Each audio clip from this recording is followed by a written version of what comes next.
That's also important for you to know actually that people really need to talk in the microphone. Otherwise there's questions, so I will try to go over that. But if you are here... If they talk to the... If they talk...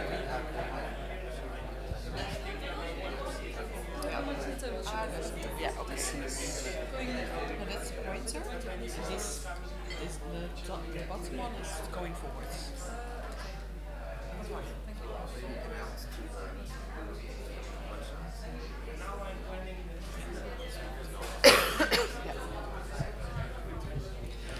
Okay, everyone, we will start again with the next session. Before we start, I would like to tell you that if you have any questions, please use the microphone because of the live streaming and the recording, because otherwise people won't hear you. So please use the microphone. Just pass it around to the next person if you have it. So our next session is on short public online tutorials by Sarah. So I'm giving the floor to Sarah now. Thank you. Is this okay? Yeah, can you hear me with this? Okay, fine. I really hate microphones. I'll do my best to use them, and I was told that you should use them too. So if you notice, the difference from the previous session is that each one of you in the tables, you have a microphone in the middle. So if I, by any chance, ask you any questions, if you could just answer to the microphone so that it can be then videoed and recorded on video. When Marike asked me to do something for today, I mentioned what things I'd been doing in the past, and she noticed a spot. I'd like to ask you, my first question is, have you ever been a learner on a MOOC? Do you know what a MOOC is? Okay, the massive open online courses. So I was in 2013, I wasn't lecturing, but I've always been very interested in communication. And I started doing MOOCs, okay? And I thought, this is very interesting.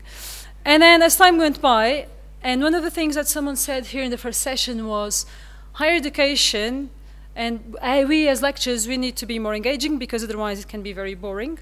And we are facing transition, right? And transition in every single sense. Everyone can learn whatever they want, and these days everyone can go online, they go on YouTube and they learn. They don't need us in that sense. So I think our job as lecturers in these transition moments of the online is just to engage students and guide them to specific topics that they wouldn't be exposed to otherwise, and incite curiosity, that need just to know. Spark a question and spark that enthusiasm into them, and that they will need to know, otherwise they can't progress. They really need to know. If you can incite this, if you can potentiate this, then you have them ongoing and you have them aboard. So more than knowledge transfer today, we have to invite them to a journey that they will do their own journey once they know what their passion is. And I really hate the discussion about jobs and trying to convince students, oh, you need to have a job and you need to study this, you need to study that. You will have a job if you're passionate about what you do, as someone said. So our job, I guess, is to expose students to different things within our subject areas and to see what they are passionate about and guide them through. And they will flourish. At least that's hopefully what I think it will happen. So in 2013, I was invited to do a seminar, a workshop like this, but for students in Ireland, and it was about integrated multi-trophic aquaculture. And I did what I usually do, what most people do, a PowerPoint, okay? And I do think PowerPoints are really good if you know how to use a tool. If you don't know how to use the tool, you better not use it.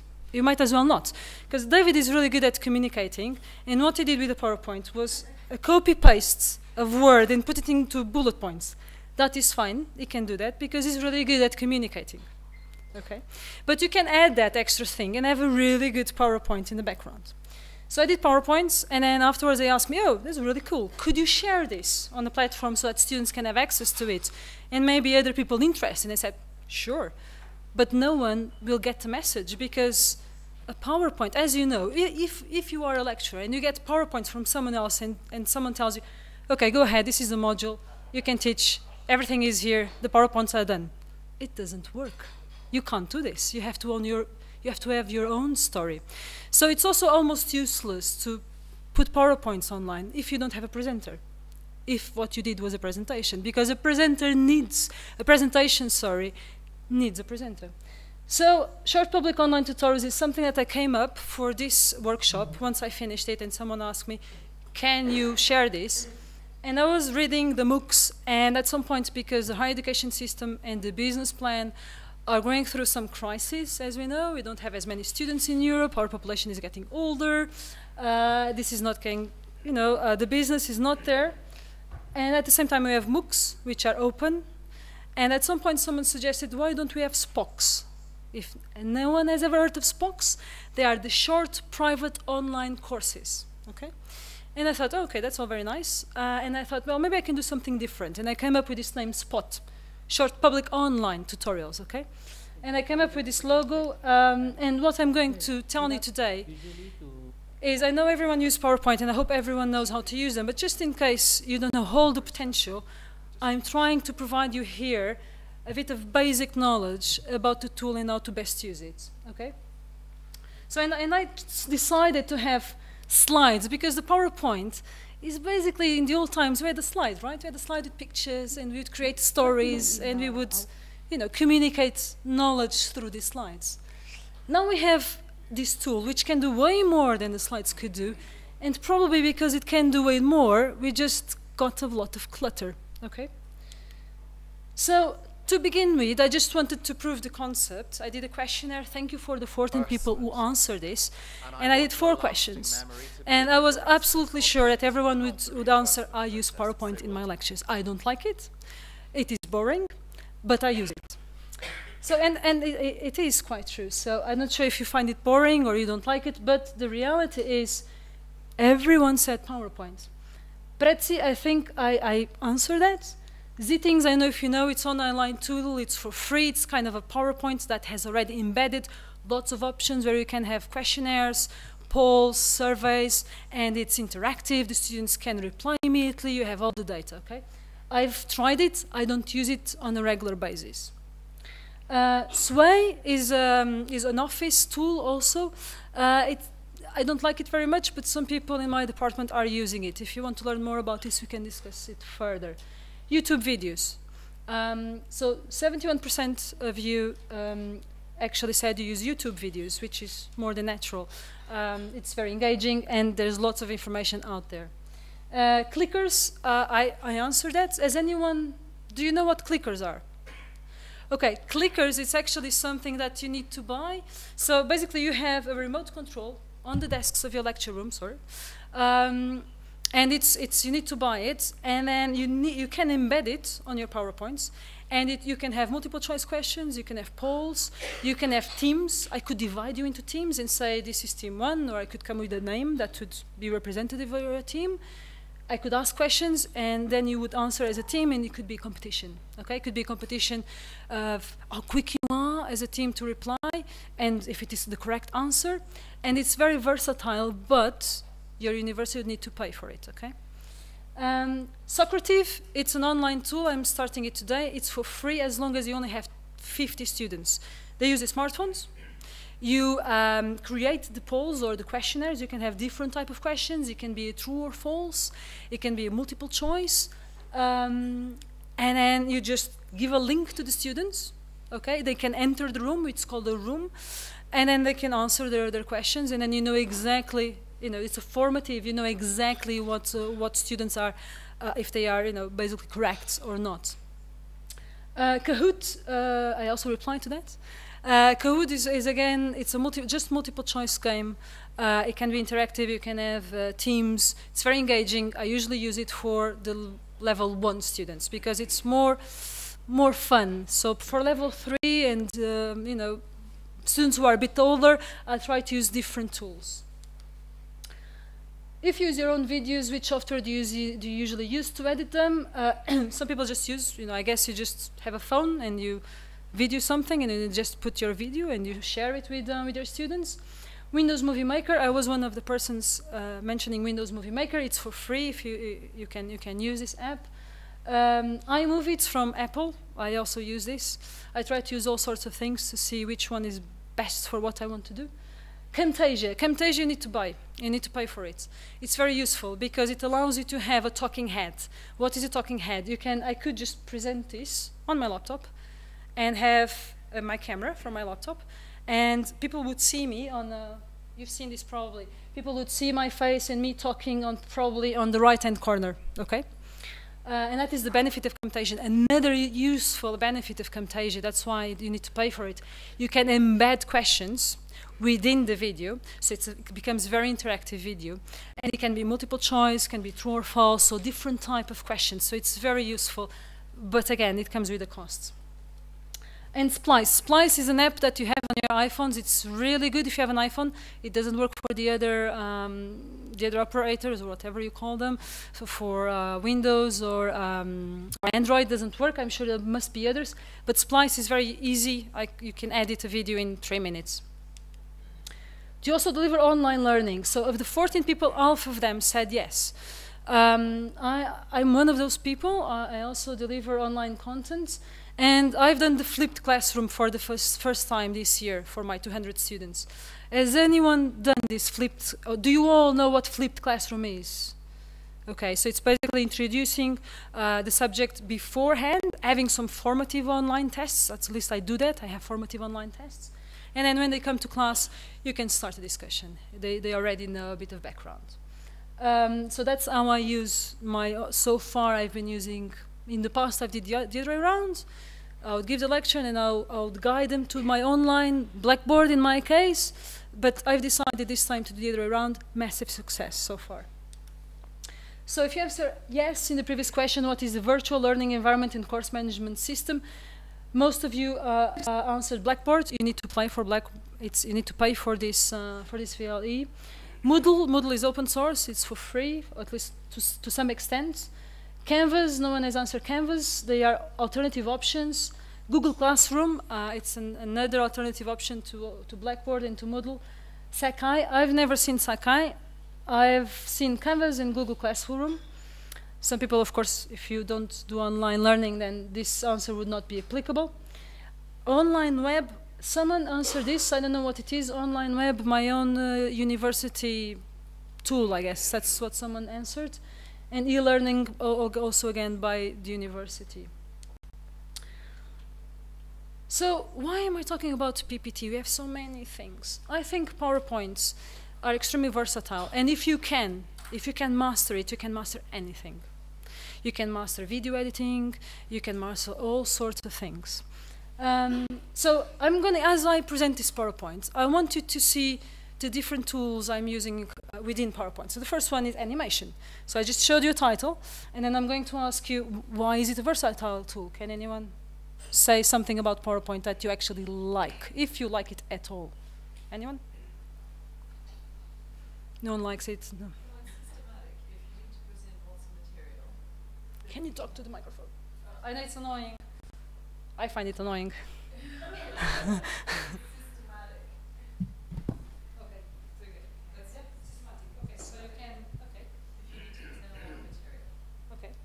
That was not what I consider PowerPoint to be useful for, but yes, that is true.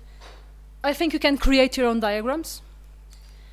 I think you can manipulate image. You don't need to have Photoshop or anything. You can easily manipulate an image. You can animate objects, just as I did. You can do transition of slides, which will be important for some things, but not always. You don't want to use this all the time. You can add sound, believe it or not. You can add sound. I could have added the sound for every single animation I did here, if I wanted to. You can add videos. So all the engaging, all the VARC, is everyone acquainted with the VARC module? The visual, auditive, reading, kinesthetic. Do you know all this model that learners, they use all their senses to learn? Some people will be more visual, some people will be more kinesthetic. So PowerPoint allows you to use visual, sound, which I think it's really good, reading also, and you can do narration of slides, okay? Because you can do narration of slides, you can do your own tutorials, and because most people have PowerPoint, you don't need to buy any special software, okay? That's why I'm today talking about the PowerPoint. And also because all spots that I did were made on PowerPoint, because back then that's the only thing I had. So you can narrate your slides. You can use embed clickers in it. If we have time, I can show you an example from one of my lectures.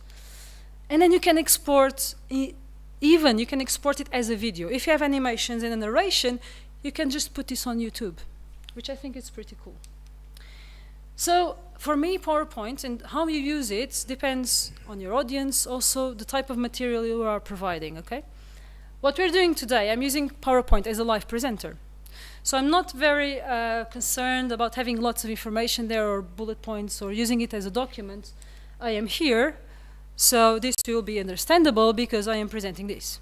The same would be true for a conference, a seminar, a workshop, or a lecture, okay? Then you have the virtual presenter. The virtual presenter is, you're not in the room, but it could be animation, it can be a video. You can have the person and the talking head, or you can just have someone talking while they show their slides, or the web, whatever that is, and explain something on the web. And no presenter at all. The posters, many of you, I'm pretty sure you've done posters, the printed one, using a PowerPoint. If you've been to conferences where they ask you for a digital poster, has anyone been in a conference that they ask for a digital poster? No. Okay, I've been to a conference in China where they ask for an interactive digital poster, which was basically an animation, and I'll show you an example.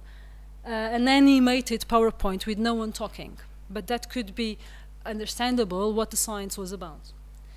And then abstracts, has everyone done the typical, some journals, they can ask you for a brief video that will be a summary abstract. You can use PowerPoint to do that.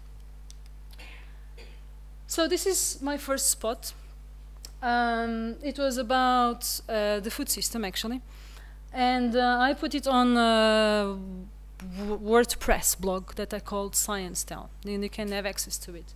The good thing about this is that at some point I was in Las Vegas in a World Aquaculture Conference, and I was sitting and I was talking with someone, and this person immediately, kind of very intrigued, she looked at me, I know your voice. And that is a really strange thing for you to happen. I really know your voice, I don't know where, but... And then after a minute or two she said, I know you, you're the person who talks about IMTA on the tutorials. So I don't have a face here, I don't have a talking head, it's just my voice and an animation of PowerPoints. So let's see if I can show you. Okay, I'll show you this. I hope we can see this. Usually, I would go and show you, this is the IMTA website where you can have the different tutorials. I only did 5. They are a bit time-consuming when you don't know in the beginning what to do. And someone here mentioned something very important, credits. When you do something like this, you need to have credits of the images you're using. So you can use it in the PowerPoint itself, which I did. Here I also put, it's not okay, so you're not seeing anything there, you could have told me. You can't see it here, but if you go to the website, somehow technology is fascinating. If you go to this website, you will see that you'll have a brief introduction, then you have the video, and on the bottom you'll have the credits of the pictures that I'm using on the PowerPoint. So this is very important, every more so if you're doing online learning, okay? There are many things that we need to consider when you do online learning. One of the things is cybersecurity, but I'm not going to discuss that, and maybe we can engage in this discussion at a later stage. So let's try to see if you can view the video, at least the video would be nice. This will be very embarrassing because I did this in 2013 and I would do it differently now, but I'll just show you in the beginning just a tiny bit of it. What I want you to try to be attentive is the animations, the transitions, the story, you know, try to be attentive to these type of things. And remember, this was done on PowerPoint. So very embarrassing moment. Welcome back to the second spot on integrated culture and historical perspective. Today we will be talking about the beginnings of IMTA. So on our previous spot, we talked about food systems. So now you listen to a podcast because you can't see anything. Fish production, which already represents 50% of total Where should I put production. microphone? But let's go back and start by take a look at the history of the integrated aquaculture. You can't see a thing, so this is not going to work. IMTA can be traced back to the origins of aquaculture, probably 5,000 years ago. At least that's the documents that we have and records we have. And there is, particularly, there is a document with a detailed description of the integration of fish with aquatic. So while someone tries to deal with the technological things, which probably not, what I can recommend you is to watch this online. And if you can watch this online, everything will make sense. So, but because you can't watch this, now we're going to do something different. So you know it is narrated, and we kind of had a plan B, just in case this wouldn't work. And this is the plan B. Let's see if it works. Okay. There would be sound, the sound that you were listening before. And this is how it goes. This is the previous spot. So I introduce the previous spot, so this is spot number 2, and I go back and do a summary of everything that I did before using the images I used in the previous spot. Then this is a transition, okay, because I'm going to be talking about the historical perspective. Then I want to have you this historical approach. I go and discuss and explain all these diagrams, okay, and then actually I can hear my voice over here. And what you can see here is you wouldn't understand anything if you don't have a talking head, someone talking about this. It's just a diagram. You know, what the hell does it mean, the clouds in the weather, okay? It's probably climate change, I can't remember. But this is how it goes. There is a consistent transition for you to see the historical perspective, and there will be a narration behind this. And I really like what Alisa said about the consistency. So in this case, there is a consistency and systematic in how you approach this, okay? And this is it. This is probably 5 minutes to explain what is IMTA from an historical perspective. So my job today is to try to convince you that PowerPoint can be good, you know, can provide good things, and try to explain you how you can do this too. So this was a PowerPoint with a narrated presenter. So there is a narration, you can't see it, it's a virtual presenter. Now, you can do the same with no presenter, and it should be way easier now, because I don't need the voice. Let me see if it is here. Not this one. Apologies for this. So basically, what I'm trying to find is the PowerPoint, which I converted into a video, and it's again on YouTube. And then because it's on YouTube, I can just put it anywhere on the website. Okay. So, is this showing? Yeah. I'm not doing anything. This is all animated, and this is explaining this project, okay? Mussels Alive, the development of best practice and new technology for transport, storage, and everything that was mentioned before for SMEs in the industry. This was part, I'm sorry, this was part of, I was asked to do this for a break of a conference. So they had a conference break, and they asked me, well, you can't be there, can you just, and we can't have sound, because the system they had wouldn't allow sound. Can you just do something? Here there should be a video, which I can't show you on this format. Ah, I can. Good, something is working. So this is, I went to Scotland to see the grading of mussels, and I embedded the video in the PowerPoint, okay? This is still being narrated on the background of the PowerPoint. And then once you have the full PowerPoint, has anyone seen the grading of mussels before? Yeah, okay, yeah, cool. It's very loud. If you could listen to this, this was part of a project that we were looking at live transport. And this is kind of to show, you know, if you want to do live transport of mussels, you need to understand everything from the beginning, from the growing to the harvest to what they do before they are transported live. And this was to show exactly what's happening and what the project was about. So I think I can skip this unless you're very interested in mussels. The best bit is now, you can see the gentleman's butt vibrating. This is to see how intense this process is and how loud. So there is a degree of stress for the mussels. You're imagining also for the gentleman, but no, there is a degree of stress. And we try to provide the minimum damage to the mussels. In this case, we have water to prevent breakage of the shells. I'm mindful of time, and although this is very interesting, I'm just trying to move this forward if I can. So again, this should be showing exactly. I'm not doing anything. This is showing because you animated this with timing, precise timing. You need kind of to learn how long it takes for someone to read, and you need to have, not in this case because you don't need to narrate, but when you narrate, you need to have a script. You really need to write your own script. You really need to write your own story. Otherwise, it will be messy and it won't sound professional. Okay. In this case, it's way easier. You just need to make sure that you have good visuals. You need to make sure that you know the timings of your animation, and it should be straightforward. It takes time. This is a time-lapse animation of mussels to show that then when they are exposed to air, when they are transported out of water, they lose water. And actually this means for the producers, if they want to sell a 5-kilo bag of mussels, they actually put more than 5 kilos because they know they will lose weight throughout the life chain. This is something that we know, but most of the people that will be working on this, maybe they just want to know one of the bits of the value chain. And if you want to introduce this to a bigger audience or to your students, which I really think students should be exposed to the whole value chain, otherwise they are restricted to one bit of the knowledge.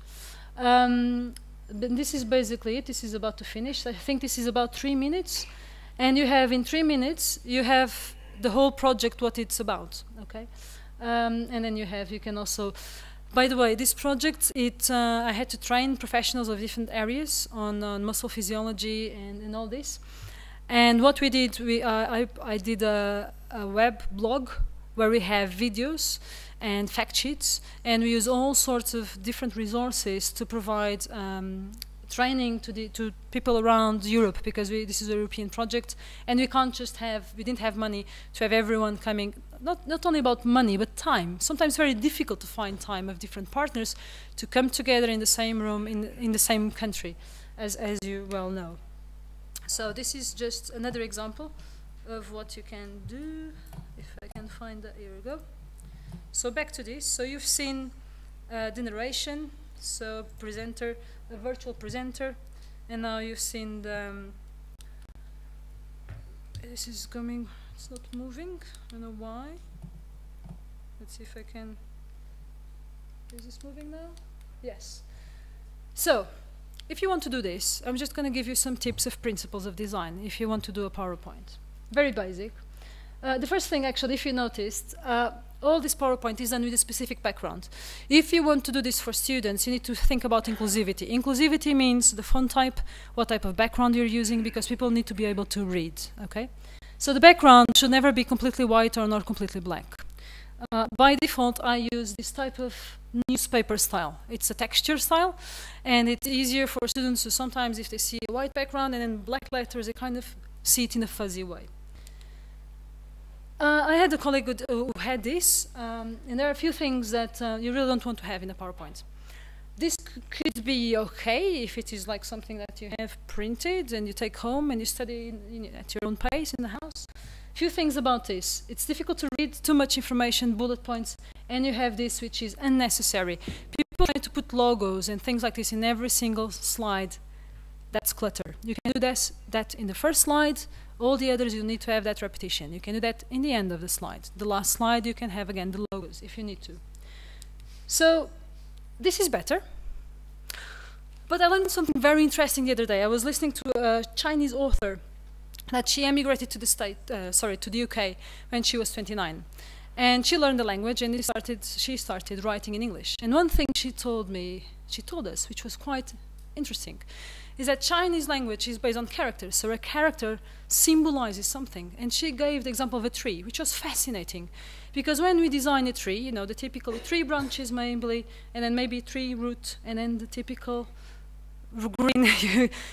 green leaves around. If you go down to what the symbol is now in Chinese, it's very simple. You have the tree, you have the roots, and then you have the branches, which is fascinating. And she said, English language is not abstract like yours. Our language is very abstract. A tree, when in English, if you put T-R-E-E, doesn't resemble to a tree at all. Okay? So I think it's way better, instead of having just our normal language, to have something that avoids this. This is one of my slides, which I used for a workshop to show how I should not use this. This is fine, still okay, better font type, you know, it's bold, people can read it.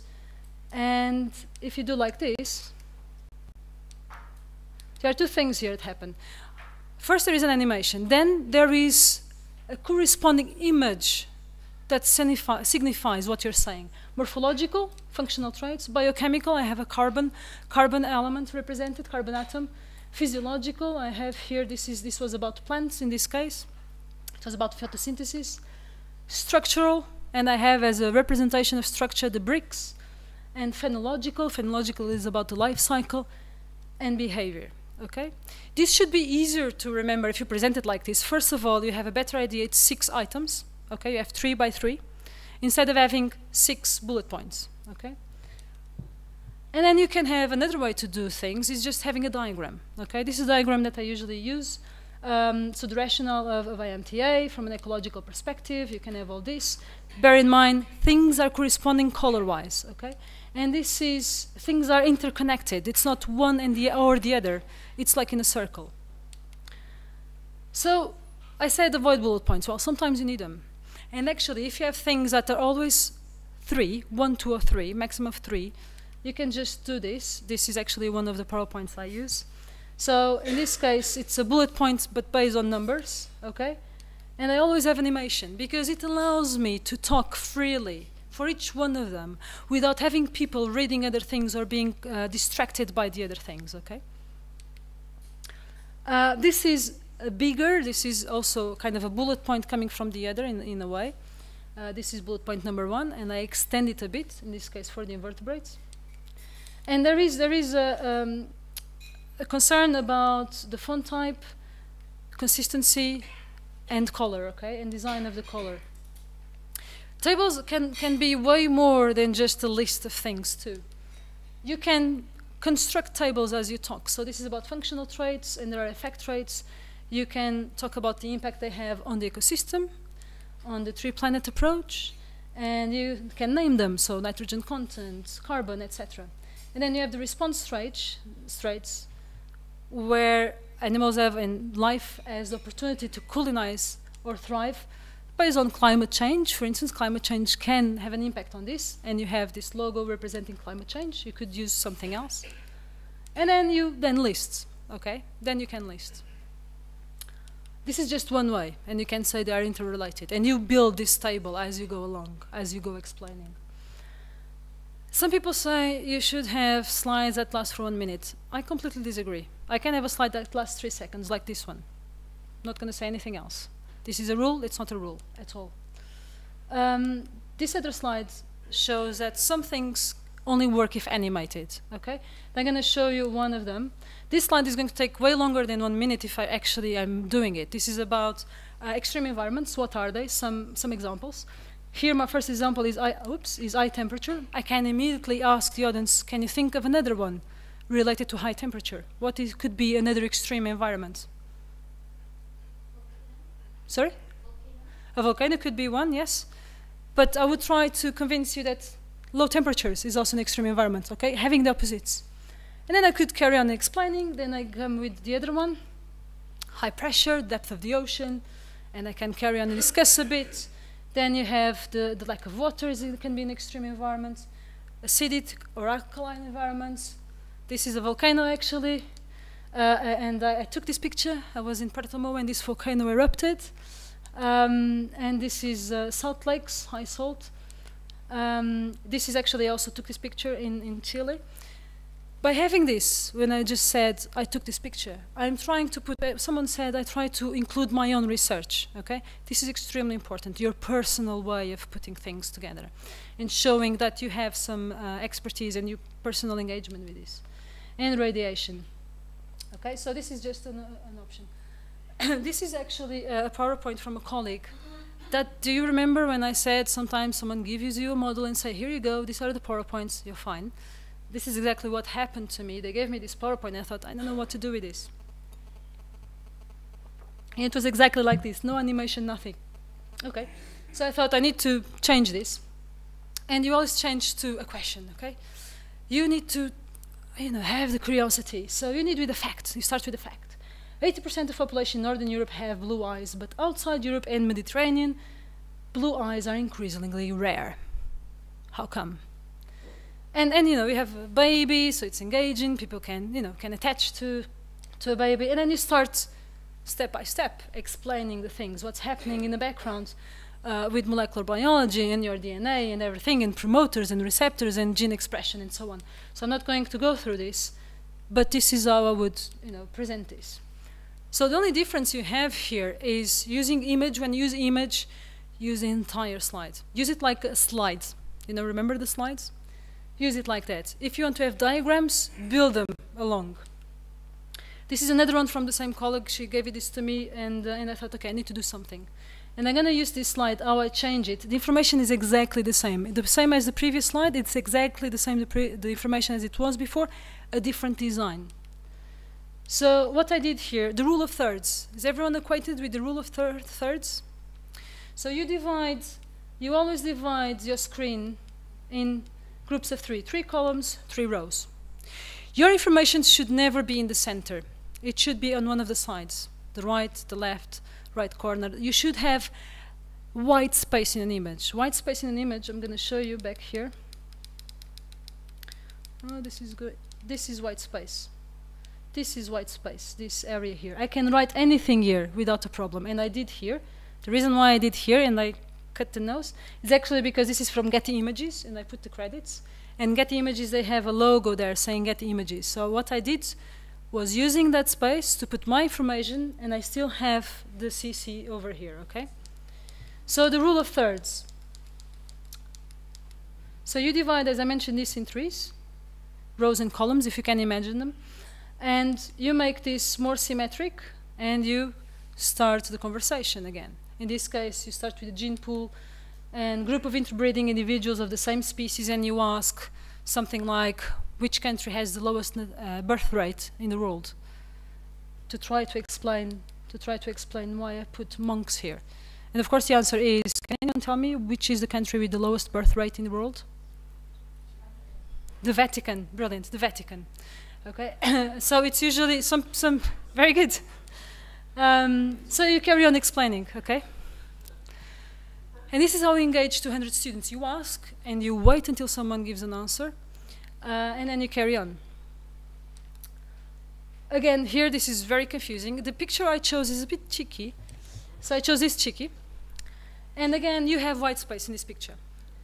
This allows us, again, this is a 3 rule kind of, you have kind of, this picture kind of follows a 3 rule. You have these people in the center, and you have some white space here, you have some white space there, okay? So, and then you can start talking, and then you give this information. You don't need to read it. This is more for the students to have them, as long as you say this information, okay? And then you have diagrams. You want to make diagrams easy, and you need to, you know, start creating them as you go along. So then you do this. You always use the animation. And this is the bit I stole. If you've read Marika's email, and I also sent an email, I would ask you to have a 5-minute slides of yours, that you teach 5 minutes, so that you could play. And Fernando was so far, I last saw my email yesterday, and Fernando, he gave me his slides corresponding to a 5-minute teaching, and I decided, I hope Fernando doesn't mind, I decided to tweak a bit. So this is original Fernando slides, and I change it a bit. I hope you won't be disappointed. So I change it to this. Fernando, is it a bit better? Well, I made the PowerPoint so I could explain everything ever since the beginning, and I trained the 5 minutes, and each slide had a story. Exactly. Each slide had a story that only me knows how to tell the story. Okay. I have several pictures, maybe 20 pictures, and all the pictures are mine in the PowerPoint I send you. Each picture has a story. Mm-hmm. I can tell the story or not, or I can make it shorter or not, depending on the time, on the available time I have. But it's fantastic what you're saying, and thank you very much for your help. But well, it needs my story. Of course, no. I'm sorry. Of course, no. And I can't do it. Yeah, I can't do it. No. But it needs to be explained. Of course. As a matter of fact, the title was supposed to be "How Can I Help You?" and not "How Can I Help?" But yeah, I hope I explained. But anyway, thanks for selecting the slide. So on other words, the PowerPoint presentation is not made to be seen by itself without being explained by those that made it. And I tell you, when I say, I take a lot of pictures, even this picture, when I took this picture some years ago in a fish farm, someone was asking me, why are you taking these pictures? Because it looked a bit strange, but I can do several things with that, namely with densities. Of course. And most of my pictures are made in a way that I want to transmit the idea of aquaculture. Can I interrupt just saying something? This is a great picture because it has lots of white space in the sense that it's always the same thing. So it's brilliant. What I want to convey here is if you wanted to do a narrated tutorial, not a lecture as I'm doing, but a narrated tutorial, this would be easier for people to read and for you to have the key information, which I think in the previous slide you kind of lose it. So your name is really hidden here, for instance. I'm humble and shy. No, that's fine. That's fine. I'm not the most important thing. Well, let me explain, now that we are talking, let me explain what I wanted to say with the first slide. The first slide, so can you go back? So the title of my presentation is "How Can I Help?" and "How can we help students?" And why? Because the most important in a classroom are students, not the teacher. And something that we should do is, as a teacher, is to arrive to the classroom and ask the students, "How can I help you?" And if I don't ask that question to the students, at least I should ask that question to myself as a teacher and ask, how should I help them? Okay. Because each student is different. We cannot say that all students are the same. Absolutely. In a group of students, they are not all the same. So we need to adapt our teaching, our class, depending on the group of students we have. Obviously, we can say, well, old teaching, old methods are bad, or new technology is good. Well, depends on the group we have. Of course. So there's a subject. Students know which subject is going to be taught that day, and this question should be asked. Absolutely. Even I ask them, or how can I help you? If you were all my students, I could ask you, how can I help you? Or if I don't ask the question to you, I would ask the question to myself, how can I help them? And so this slide and the story. Yeah. Okay. I don't think it's the same. So Yeah. I'm not saying. I'm just saying that you could have that story with this. I'm gonna challenge you again because I changed this one too. I'm sorry. I really changed this one, and I'm gonna explain you what was the story I saw, not the one you're telling, but the story I saw. So if you can see here, you have the classroom, and participants are together, comfortable, relaxed, enthusiastic, thinking, learning. And I thought this was a great slide because I could think this could be my classroom. I don't know if it was what you thought, but I was thinking, okay, this is a classroom. In that case, I'm going to make sure that I have this. And instead of saying this is where we are together, I'm going to also change it and say where we are together, comfortable, relaxed, enthusiastic, thinking and learning. It is exactly the same information. I just use the white space, which you have. It's a brilliant picture. And on top of that, I know where it is because I'm from Setúbal. So I was very happy when you showed your slides. So go back, please.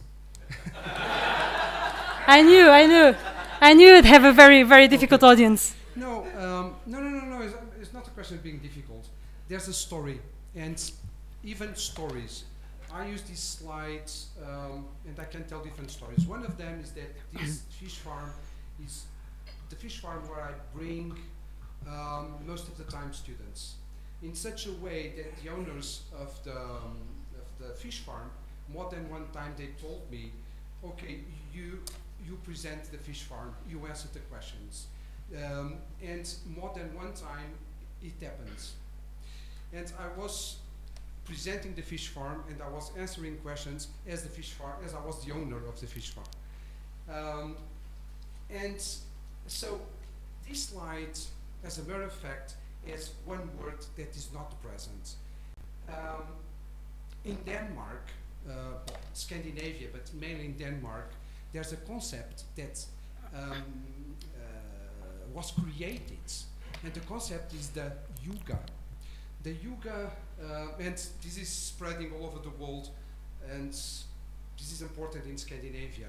Yuga is to create one environment where people feel comfortable, where people don't want to go home, they want to stay, they feel comfortable, they feel relaxed. So this slide is the word yuga, and I hope I'm pronouncing the words correctly, because I don't speak Danish.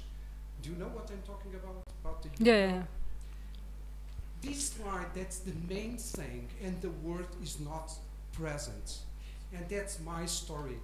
And obviously I can add to this slide that the classroom can be namely inside of the house. And imagine that inside of the house, it never happened, but inside of the house there's aquariums. And students can see the fish and the species that are present in the fish tanks. So if we create a yuga environment where the participants, the students, or even ourselves, like here, we don't want to go home, we feel comfortable, we feel relaxed, we feel enthusiastic, and like that we think, we learn, that's the idea. So you see, Yeah, I totally see. slide and my words don't show the main And they shouldn't. words, which is the yuga. Yeah, and they So shouldn't. this slide Yeah. is all about yuga. Yeah. You see? And they shouldn't. That's coming back what I said in the beginning. What you have I'm here. explaining well, sorry. Yeah, no, you are. You are. What you're basically saying in a very elaborate way is that this is a presentation that is a presenter. That's what you're saying. And what I'm suggesting is not only can you be a good presenter and really good storytelling, you can tell the story, give hints, just like with some tweaks. So classroom is not by mistake in a red. It's just like the roof here, okay? And instead of saying, sorry. Can I just add one thing to Fernando? I think Fernando, the story, the meaning of the slide doesn't change. It's what you want us to say. What Sarah is trying to say, I think, is that the style can be changed in order for the audience to have a visual attention to the slide, because the picture is exactly the same, the wording are exactly the same. It's just that sometimes the text can get hidden in the images if there is a dark background. So I think it's just like renovating a room. You know, you can have a taste, and somebody else can have another taste. They both are fine depending on the person, but sometimes you can use the white space to show your writing, your wording. And this is based on design theory of, you go to National Geographic, the magazine, you love it, not only because of the content, but the design. Isn't it brilliant? The pictures they have, they're professional photographers, they know all these rules. Actually, you have kind of this rule here hidden. You have this on the left-hand side, you have all this white space, you have the top white space. And what you said, it's a storyteller. Every lecturer is a storyteller. That's why we're good, because we're good storytellers. And I've seen people who actually kill the story by having really horrendous slides. They could just not have them. They just can just perform. And you will be totally engaged just because of the body language, of the tone of voice. You don't need that. But if on top of all this you still have this, then you have a full-on experience, okay? And you can add to this. You could add sound if you want in specific places, okay? Don't take it as personal. I'm not saying your slides are wrong. Actually, I thought your slides were very good because they're mainly pictures. And I really like that. So I didn't do anything more with your slides. Mainly pictures because they have all Stories. stories. Of course. And depending on the public, depending on those that are present and on the time I have, I just tell the story that is more convenient. Of course. Depending on the target public. Okay. And obviously imagine that you knew nothing about aquaculture, and I was understanding that you were against aquaculture I would go to a story to convince you that aquaculture, products from aquaculture are much more safe than products from the wild, or fish from the wild. So but anyway, thank you very much. Well, teachers, they tend to talk a lot. So you see a good example of talking a lot. So I'm sorry. No, actually, thank you, because so far you were the only person who sent an email and accepted to be exposed even without knowing to this process, okay? So you're very brave, okay? So that's very good and very proactive, so thank you. Thank you. You don't believe how much I like to tell stories. I can tell. I'd like to tell all the stories that are here, at any rate. I can tell, I can tell. If you need to present that data, I think you need to make your data beautiful, okay?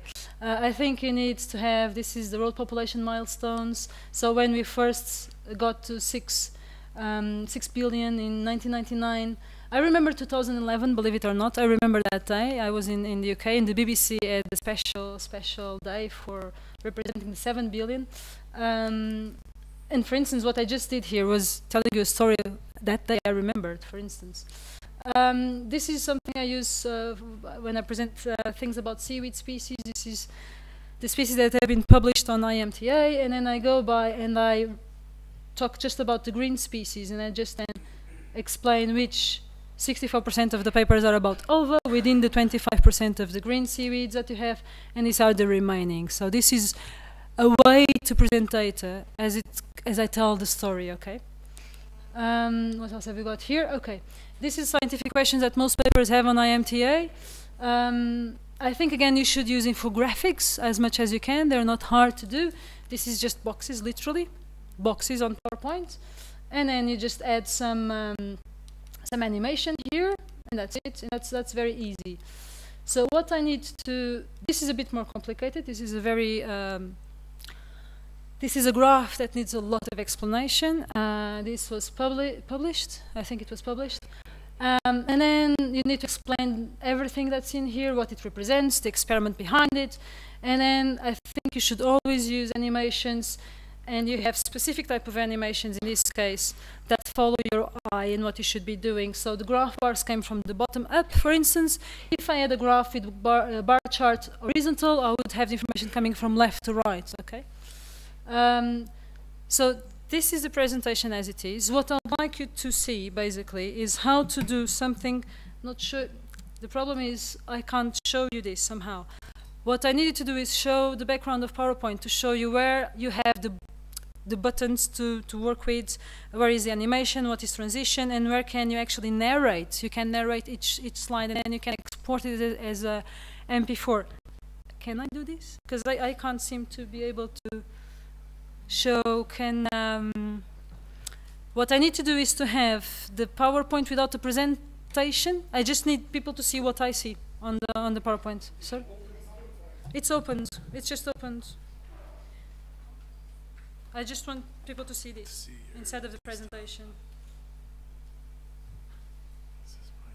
But this is anyway useful. Okay. Okay. Because with this, then you can, for instance, if you have something very specific to your research that you want to introduce in your lectures, and you don't have it on YouTube. So I didn't have anything that I was satisfied on YouTube about IMTA. And because I done this workshop, that's why I did it. You know, I have that motivation to do it. Most of the things you do, if you want to do online, the most of the things are already on YouTube. So you can just use that and curate your own things. But I think if you start by... No, it's not this. I want to... I want to see this, yeah. So that I can tell you, and if you want, if you have your computers, if you want to open your PowerPoint, and if you want to follow me on some of the things, if we can do this. Yes, now if I open the PowerPoint, because I would really like you at least to know where things are. Mirror. Do you want a mirror? Duplicate there? This is the big challenge with technology. When we discuss, we're going to have e-learning, we're going to have all these things. Then at some point, and especially, I'm trying to have online tests, okay? But I don't want to have just multiple choice. Multiple choice, okay, they can be hard, yes, but they don't satisfy me, okay? But I want to have online learning, that it will be automatic, accessed by substance to it. This should be. This is it now. No, this is it. This is it. This is it. So if I wanted to start from start a new PowerPoint,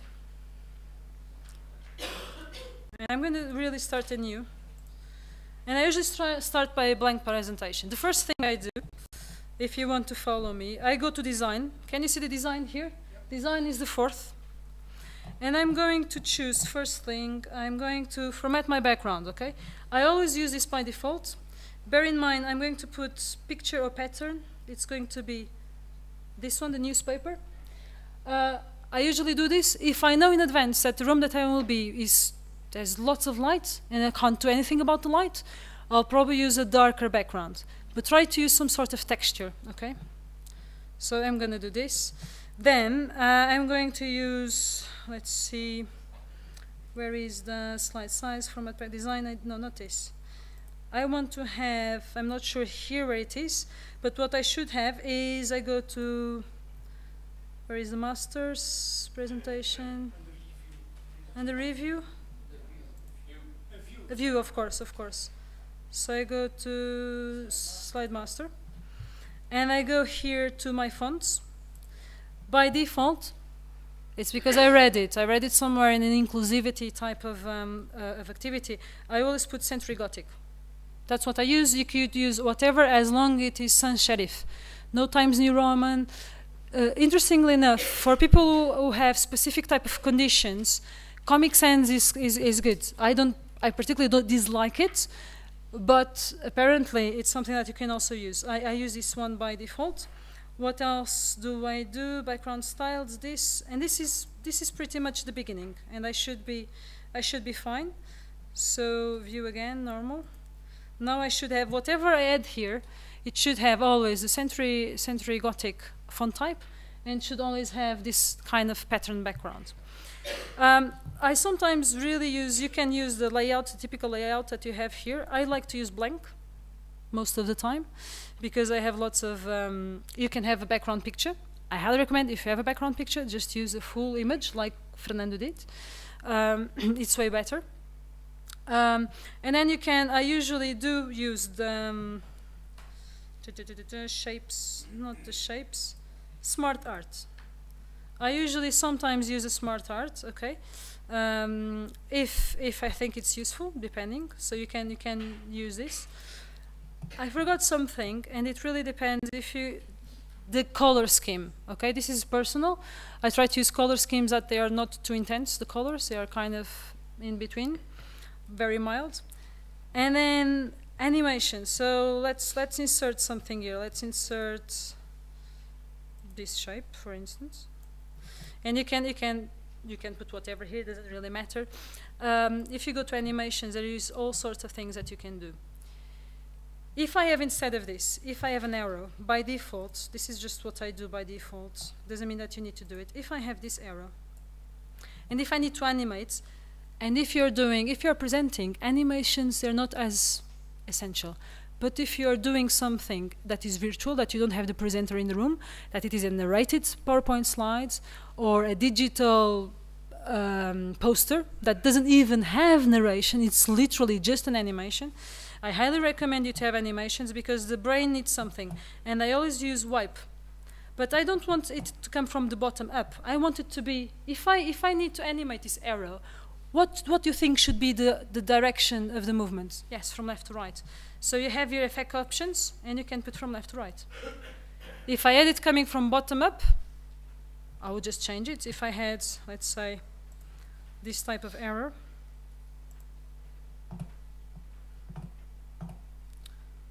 this one, I'll just leave by default. Usually by default, it will always be bottom up, okay? Now, there is something that I only recommend usually for, when you're doing the narrated PowerPoint animation, things like this. The transitions. When I mentioned about transitions, this doesn't have the background as it was supposed to be. Very interesting. Slide master, let me see if I can, backgrounds, background styles, format backgrounds, just in case, picture texture fill. I'm going to do this again. Apply to wall. I forgot this. Apply to wall. Okay. So these things usually they are correct. If I would have here a picture, which would be nicer if I'd have a picture. If you want to do a transition, transition is a transition of the slide. You have lots of ways to do this. You can do this. Depending on your next slide, if it is a big picture, you may want to have a morph thing. Okay, a morph, it's going to kind of morph the previous slide with the next one. Actually, if you want to show some change, I think I did this in these slides. Let me go back to, hope Fernando doesn't kill me. I think I use the morph here. Let's see. Let's see. I use the morph. In a way, it disappeared. The other. Although this is not probably the best example, but you can use different things. Let me see if I have another example. So this type of transitions are essential. I didn't use many of these transitions in this presentation because I'm presenting it, so I don't need it. I can rely on my engagement and talking to you and asking you questions for you to be engaged with the PowerPoint. If I'm not in the room, the body language will be gone. Although there will be a tone of voice, it won't feel the same. That's why Camtasia, the video editing I mentioned to you, would be very helpful here, because what it does, I could not only narrate this, which you can do this. Not view, presentation. Where is this slideshow? Play narrations. It's not record slideshow. When you have record slideshow, if you have this, I am now recording my voice. I should be recording, I hope. And it should go along, and I can then, I hope it can, I'm not sure why it's not working. I can't change slide. Oh, I am. It's interesting because on my, I've never seen this before. What I can see on this laptop is my face too. But anyway, this is recording. I have, you can't see this, but I have a record symbol, the red dot, the red ball on my left-hand corner, and I can stop it, I hope. And then this should have been saved, and then I can actually, this should be okay. I'm not used to this type of PowerPoint or this version, but anyway, if you play with the record slideshow, first thing I recommend, have a script, and the script will be slide 1. I need to say this, and that, and you need to have a rough idea of how many seconds you're going to be recording this for each slide. Okay. And then you do this. I recommend you to have tutorials no more than 5 to 6 minutes, okay? And the good thing about Camtasia, in case you want to convince your universities, I'm not representing Camtasia, I'm still trying to find an alternative free source tool. But the problem is most alternative free source tools, they don't allow me to include questions embedded in the video, and I really like that option. What it does, I can just, I don't need to record anything on PowerPoint. I can open the software Camtasia, and I can just go through the PowerPoint while talking to a microphone, and I will have my face being displayed on the right-hand side corner. And at some point, I can edit everything and place a question. And this is very powerful. Okay, this is a very powerful way of doing this. But if you don't have Camtasia, nothing prevents you from making these tutorials. I didn't have Camtasia in the beginning. This is for free. Most of your computers have PowerPoint. So I thought this was the best way to present you some innovative teaching, which is not that innovative. It's just a better way to use PowerPoint, I think, in different ways. You can narrate it, you can decide not to narrate it, you can do whatever. You can be as creative as you want with it. And don't think as it as a burden, a really horrendous tool. Sorry, Patrick. Export PowerPoint to MP4. Yes. Let me see. Are you seeing what I see? Yes, you are. Export. If you have create package presentation, create a video. See here. If you do export, you have create a video, and you can choose MOV, the Windows Movie Maker file, or MP4. I'm not sure about this one. I can try. So yeah, you should also decide what quality you want. Bear in mind about quality. Very important, and because we are in this room and Wi-Fi is a bit edgy.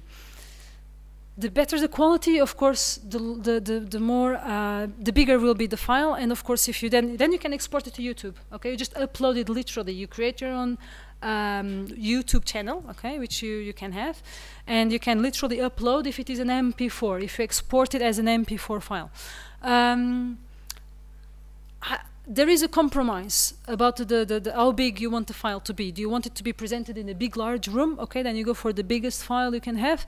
The problem is if someone is going to be on the other side of the world trying to see it on a phone with data roaming and such, it's going to be slow and it's going to consume lots of data. Okay, so there is a compromise of how big you want the file to be. And if it's just to be online, and most people will see it on a small screen on a smartphone, maybe you want to use an intermediate size file so that people can actually access it, because it's very frustrating to be here waiting for it to load, okay? As it's the case with most of the videos I have for the other blogs. Does this kind of go through some of the questions you had? We were supposed to have a bit of time. When you have 10 minutes, if you want to play with your own slides, if you have any, if you want to, I don't know, and it's up to you. I'm free to do whatever. These guys told me I have until 12:30. I hope I... Yes? For classroom teaching, we should also use the notes function in the PowerPoint. Which function, sorry? The notes. The notes. Yeah, because for students, we teach, show the slides very abstract things. So students should understand what they can read and what they can understand from the slides. Does that mean that afterwards you export it as a PDF, just to be sure? I understood what you're saying. So basically you would go here, if everyone can see the same thing as I see. So you add your notes here. Yep. So if you have a PowerPoint, yeah. And then, if you want, you can export it as a PDF file. Options, export, PDF. And then you should have some options to open options, right? And you can, not handouts, it should be notes pages, right? And then it should be exported with the notes having this. So that's what you're suggesting, yes. I totally agree. Totally agree. Yeah, I think back to presentation last time, control. These are 2 MP4 files with your... Yeah.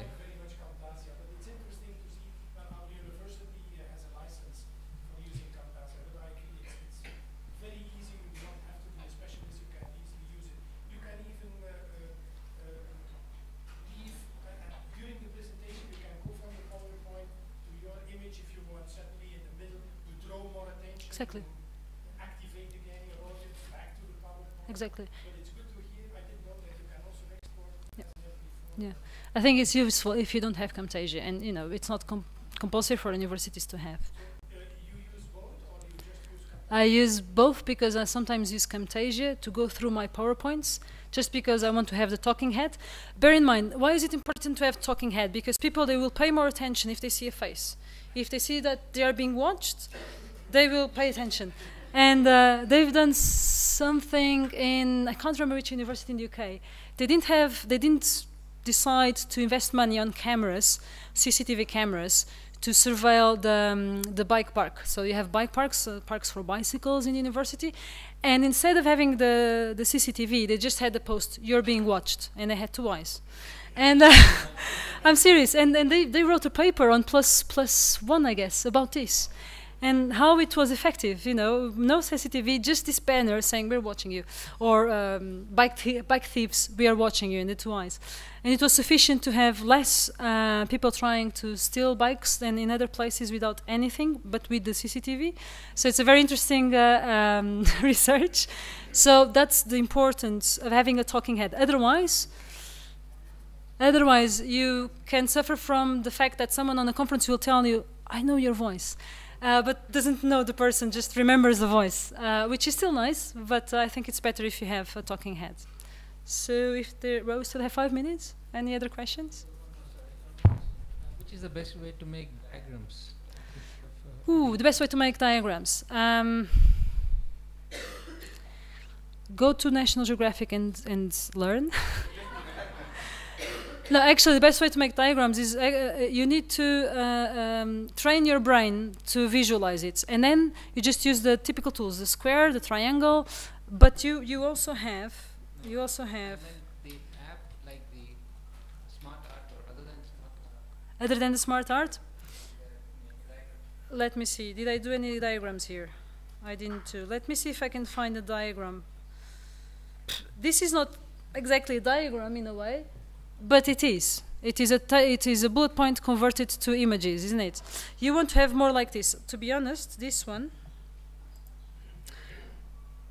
Is it working? This diagram, I've stolen it. There are sometimes, back in the old times, in 2010, when I was doing my PhD, I was very fascinated with the fact that conferences in 2010 were really boring.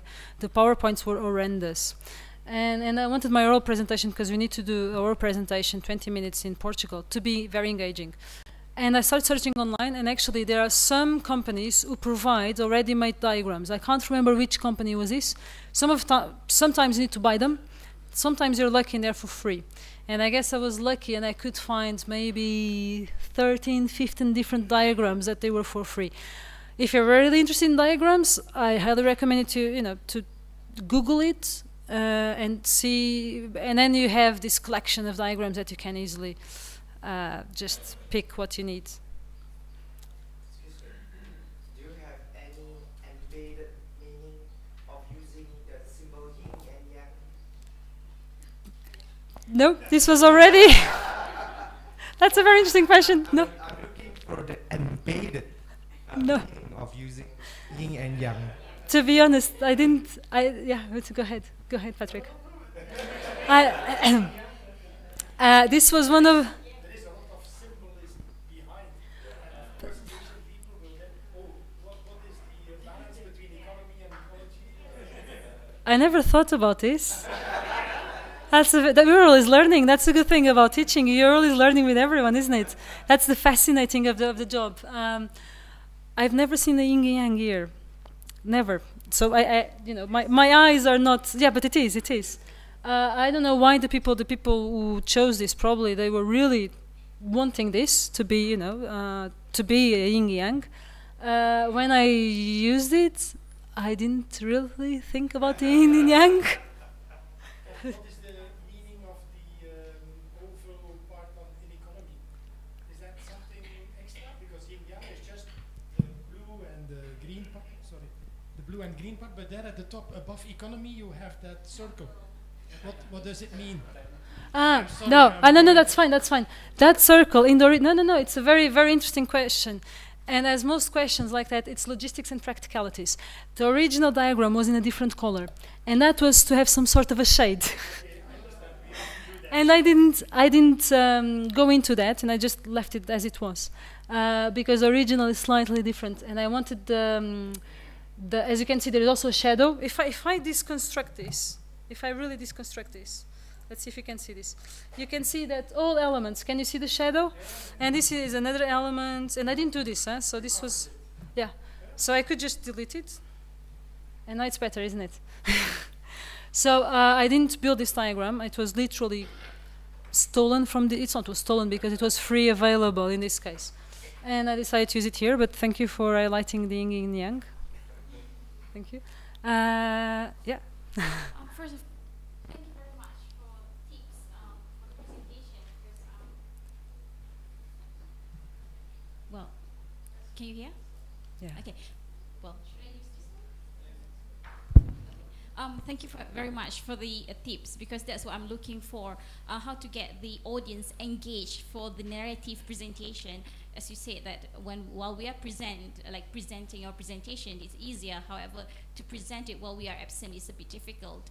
And for that particular object, to answer you for some of the apps, I wouldn't say app, but Adobe Illustrator is one of the tools to design it. But you need extra skill to come up with the image. But that's the safer way, rather than getting somebody without permission or something like that.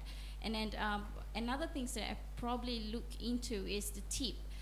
While we are doing narrative presentation, especially video or things like that, probably something I could learn from anyone, how to make that when we want to pause because we need the student or whoever that watch the video comprehend that without pausing.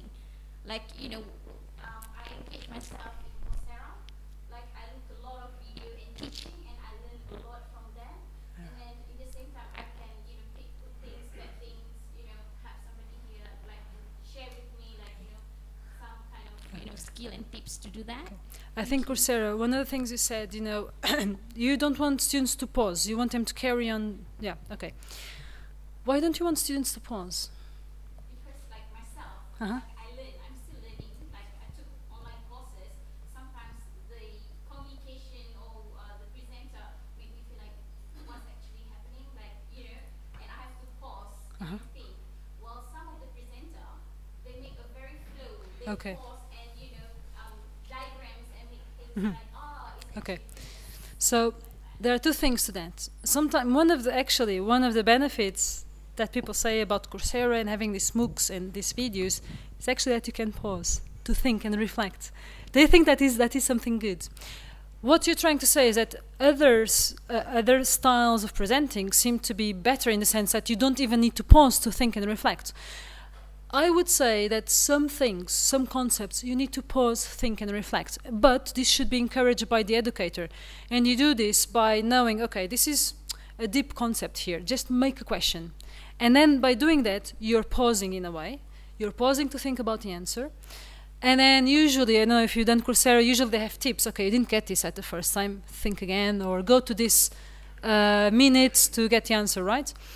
I think this is the best way because I'm confident that some subjects you really need to pause. You really need to reflect. And that is the benefit of having a video. An educator, knowing this in advance, should include a question. That's my view. It's not based on research or pedagogical research. It's how I intuitively feel about it when I'm learning as a student. Okay, I would highly recommend everyone to do a MOOC once if you are interested in online learning, just to see how they do it, because you can learn a lot. I wondered whether you could give us some tips regarding graphs. When you, as a researcher, you make them in Excel and then you transport them to PowerPoint and then they look very boring. You work on it in Excel, or do you afterwards redo them in PowerPoint, or do you have any tips regarding that? I would say this generation doesn't use Excel anymore, they use R, at least where I come from. I can't use R quite yet. I'm very, very lazy at the moment. I use a mix of Excel, or sometimes I build them, depending on the type of graph.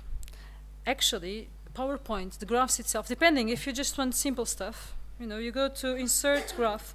I think the graphs, all graphs, by the way, the graphs I used here, they were done using data that you have in an Excel file, but they were done using the insert option of graphs, okay, of the chart. And you have actually really good, let me just add a new slide here.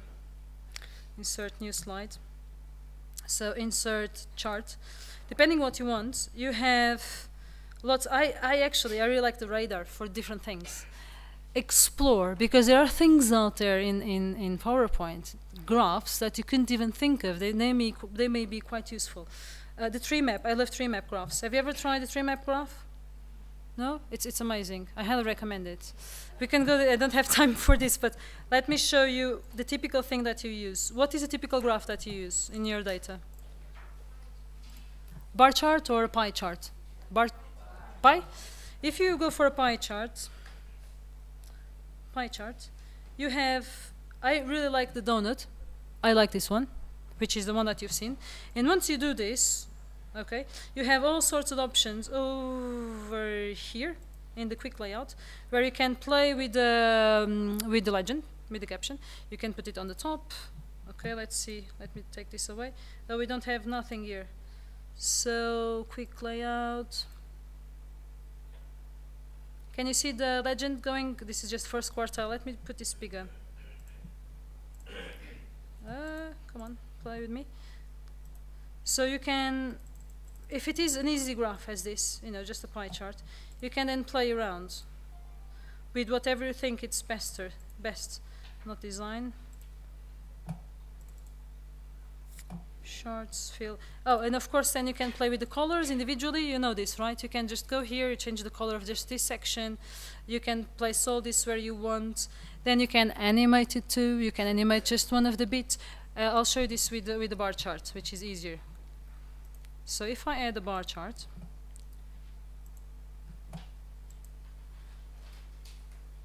okay, and if I go here, animation, okay? If I do this, I can then go to options and decide if I want to have as one object by series, and if I have by series, which I like, I think it's by series that I like, yeah, you can see that, you can, is this working? Okay, by series. So you can have the time, and I think it's very useful. The benefit of using charts from PowerPoint is the animation, because then you have the time to explain these things, if it is the case, if that's what you want to do, okay? This help in any way? Yeah? Any other questions? I think there is a similar option for the pie chart. I'm not really sure how they present it. You just need to play around. So there's lots of things that you can play. I do, for instance, I use, if I want to provide something about a tank, you know, a farm tank, I just use a cube, okay? I use a cube to be representing a tank. Or you can just go online and get a picture of a tank. But then if you do that, you need to have the CC credits. Another thing, if you are doing that, go to Google Images and just select on the tools, images available for reuse, and then that's fine, okay? Then you don't need to CC them, because they are available, they are free, okay? This is a tricky, the CC, the credits, the comments.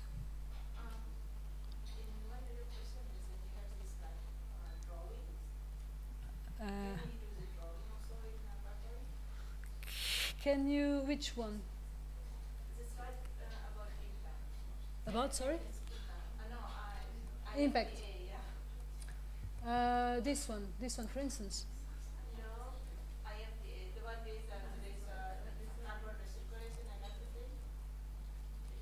This one? No. Well, let's say you have this tank, for example, you want to put some water in. Can you make the drawing in PowerPoint as well? Yes. Yes. Inserts. You want to have. You want to have a tank. Maybe it's on the 3D. You're testing my because I haven't used this. So can you see a cube in this? It's there. Up there, where can you? Here. Okay, a cube. You have a cube here. You can fill it with water or not. You can do it like this, and if you want to fill it with water, imagine you want to copy. I'm not sure if this is what you're looking at, but imagine. Okay. Not sure if this is going to work as I want to. I think it was in your video. I think there's a bottle screen turn and then. Okay, that's the other one. Okay, okay, that's another. Let's go to that one, then. Muscles of life. Say again? No. I prefer to go to that one because it's already done. And then I prefer to Eurostip, Muscles of life. This is a PowerPoint, yeah. So you're talking about this one. Okay. So let me go through this. This tank is a picture that is available online. I took it from Google Images, whatever that is. Then you have this. This is all pictures taken from online. This bottle. Oops. This is sorry because this is on a loop. The bottle, I just took it again from online. This is probably a picture I took from the inside of a tank, just to give you the idea that there are fish inside. And it's literally, if I deconstruct it, it's just here, okay? This is again just a picture. And I just then added a box saying clean water. And then this is just animated. What gives you the impression? It's because everything is animated. So let's see, what's animation like? Okay. So that is to say there is, okay, that is an animation. It gives you the idea that water is going to go in. And then this is all, I really did a drawing of those, the purging of those particles, for instance. This could be represent just suspended matter, it could represent, not bacteria, but yes. And then this is just animated. The arrows, I did it by hand too, very easily, and that's it. So here it's very easy, it's just an animation. Let me see. Again, this is a cool animation that you can do if you're doing this type of things. You can use the animation of the globe. I guess the globe is going to rotate, yes. This is just animation, and I just took the picture from somewhere else. I literally just I didn't do the globe, okay? I didn't do it. The footprints, I didn't do it. I just took it from somewhere else.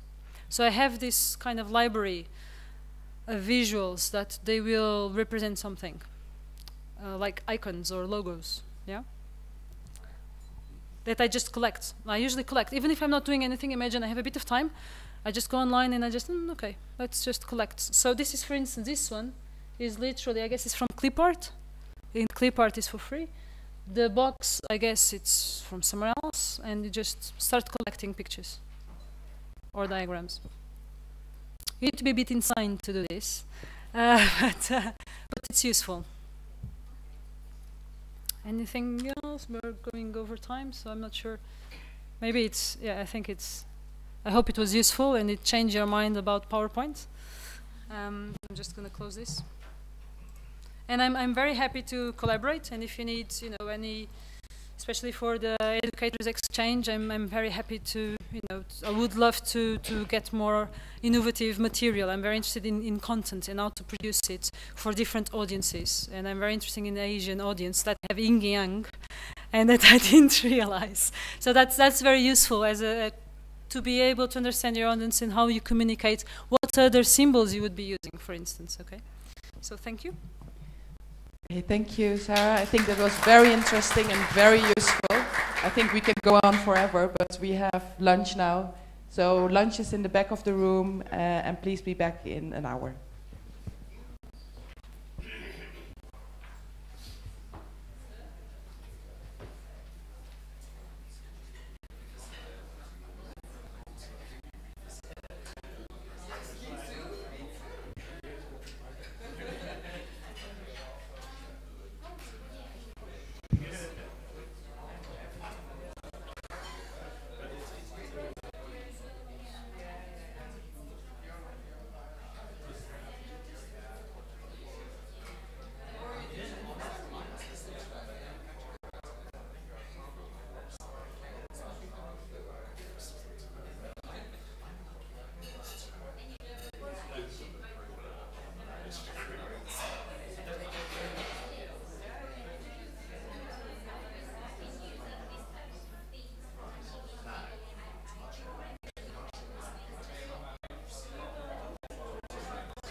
one big illusion.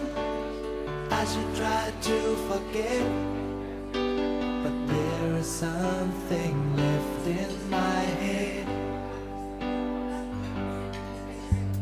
You're the one who set it up. Now you're the one to make it stop. I'm the one who's feeling lost right now. Now you want me to forget every little thing you said, but there is something left in my head. I won't forget the way you're kissing, the feeling so strong. Well,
the stars satisfies my soul. Thinking of him makes me feel so cold. The fancy cars and the restaurants, you're just so fond of the man. Sometimes I wonder if you were blind. Can you see he's got dirt on his mind? I'm not an actor, I'm not a star, and I don't even have my own car. But I'm hoping so much you will stay, that you will love me anyway. Anyway, I'm not an actor, I'm not a star, and I don't even have my own car. But I'm hoping so much you will stay, that you will love me anyway.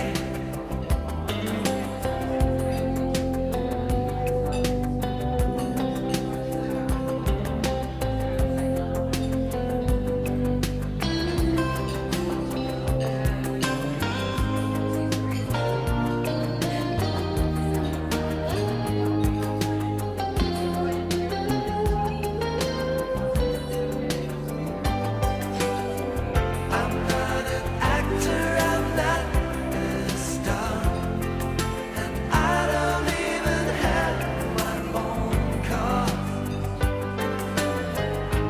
But I'm hoping so much you will stay, that you will love me anyway. Anyway, I'm not an actor, I'm not a star, and I don't even have my own car. But I'm hoping so much you will stay, that you will love me anyway. I'm not an actor, I'm not a star, and I don't even have my own car.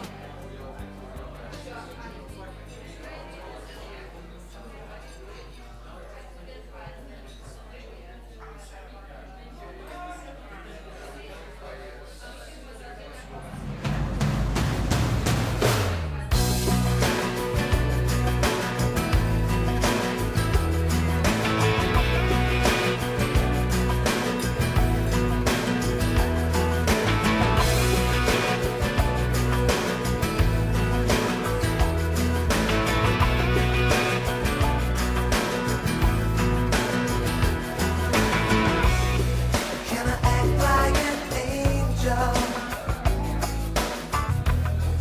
if I live like a jerk? Can I keep on disguising? Can I make believe that I don't deceive? No, no, no. Send my wife women out the back door. My wife's knocking at the front door. They make me a winner, they make me a sinner. I don't know what to do. Dirty money in the left hand, while the preacher's taking my right hand.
that run down the sides of your face.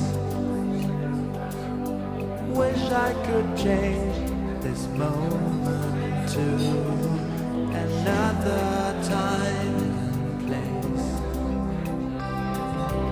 Nothing you say can move me. I've chosen the road that I'm on.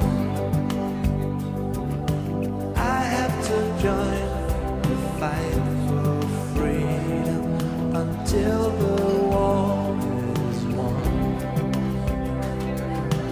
We will keep the faith between us if we only try. We will keep the truth inside us, love will never lie.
ease the pain. You can lean on me, my love will still remain.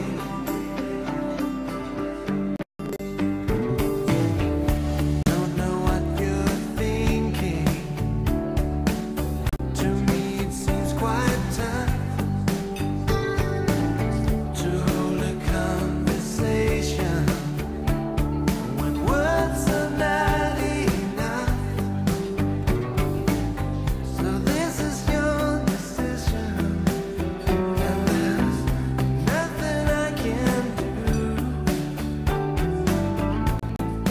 I can only say to you, Hello, Maike. Do you hear me? Morning or afternoon? I can't hear you. No words. lean on me, my love will still remain.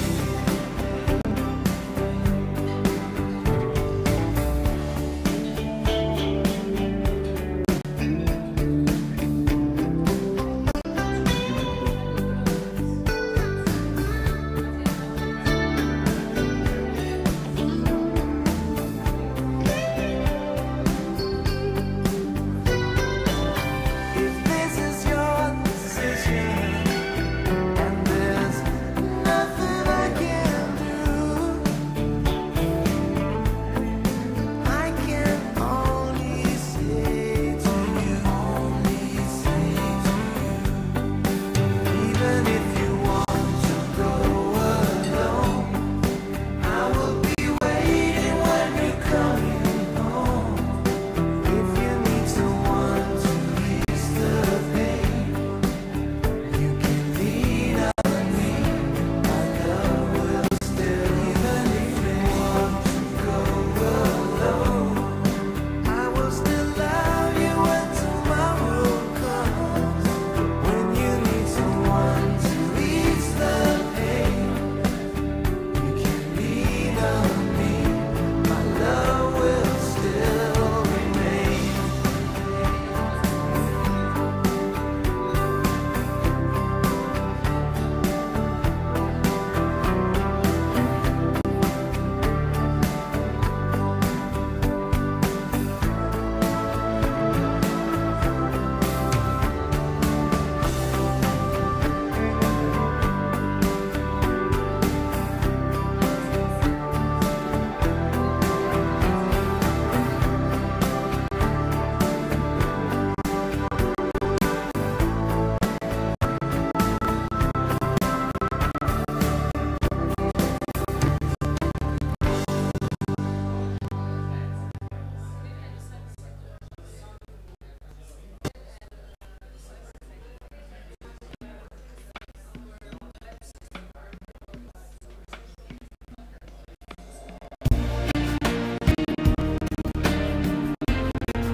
I can't hear you,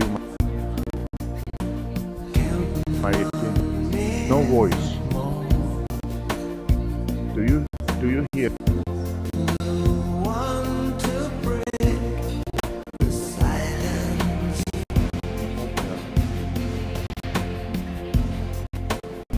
Staring into the night, all alone, but that's alright. It's the feeling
you hear us?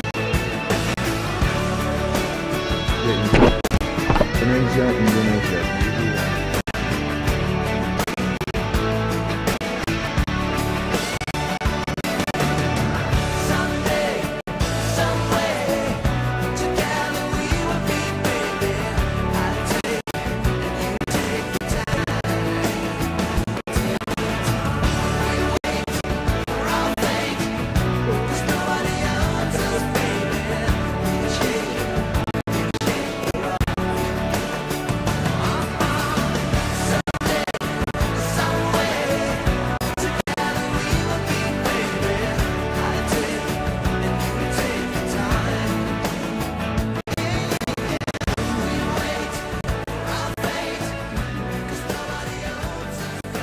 Bizim sunum geldi oraya.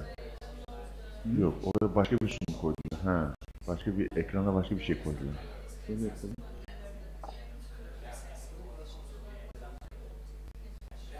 Değil mi? Yes.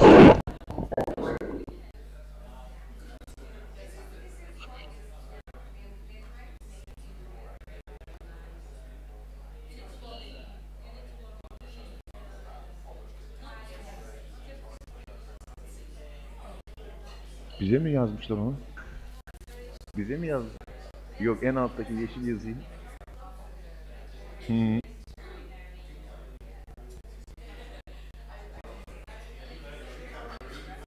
Hello, Marieke.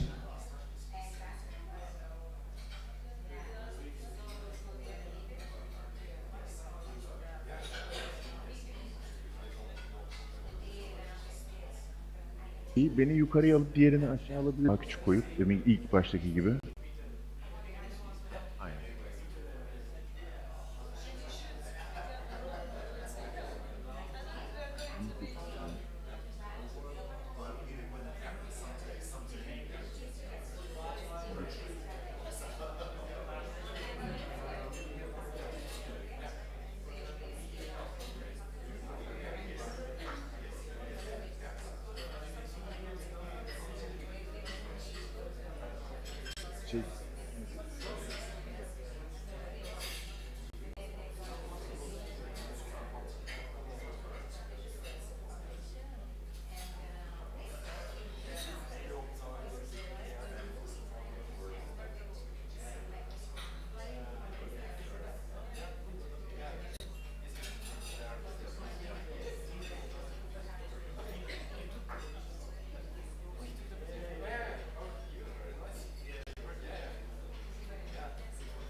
on the street.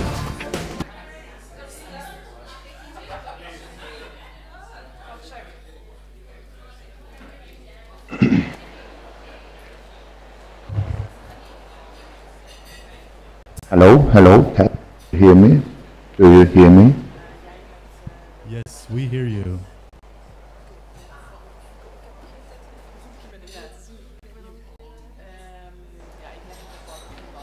It's okay, we are waiting.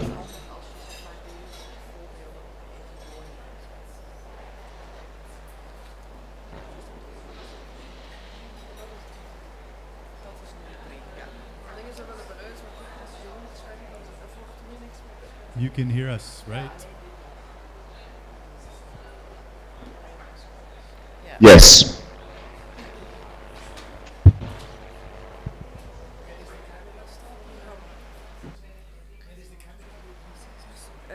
I'll ask. Ik denk dat het die in het midden is.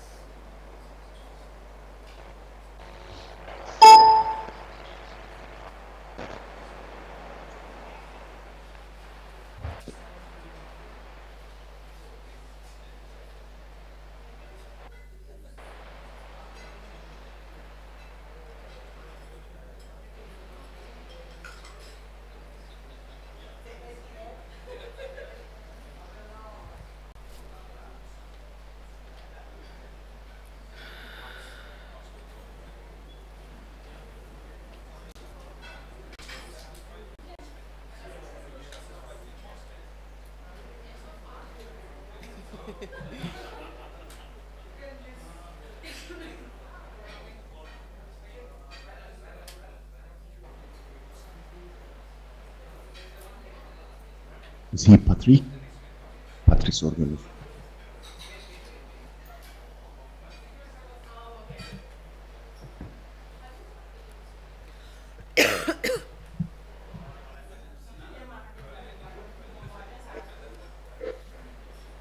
Hello, Patrick. Good afternoon. It's 4 hours difference with Turkey, or?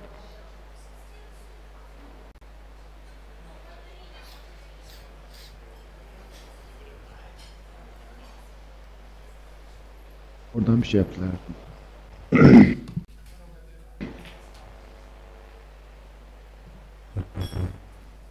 Şimdi oldu. Okay, we will start the next session now, so if everyone can please be seated back at their tables. So the next session is a live demonstration from Turkey. So we have Turker Bordur from Akdeniz University in Antalya, and he will live demonstrate an innovative teaching activity that they do at their university and explain the material and support that needed. There will be a little bit a time lag.